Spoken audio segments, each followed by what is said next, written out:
یک شبی مجنون نمازش را شکست، بی وضو در کوچه لیلا نشست.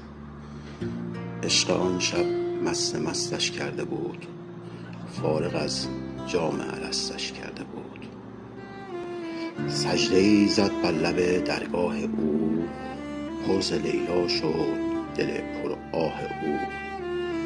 گفت یا رب از چه خوارم کرده ای، بر صلیب عشق دارم کرده ای.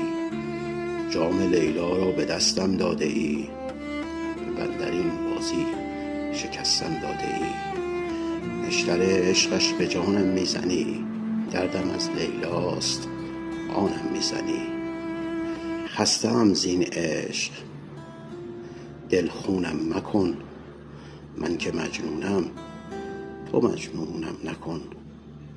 مرد این بازیچه دگر نیستم، این تو و لیلای تو من دگر نیستم.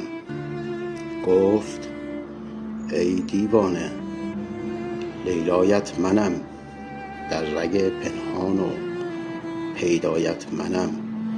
سالها با جور لیلا ساختی، من کنارت بودم منو نشناختی.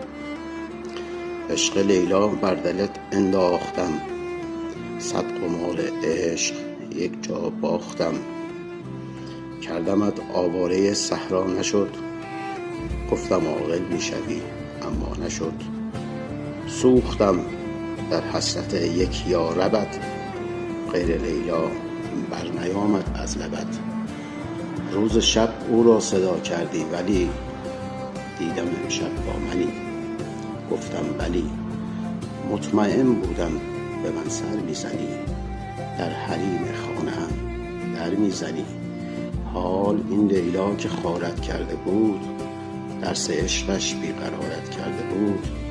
مرد راهم باش تا شاهت کنم، صد چو لیلا کشته در راحت کنم.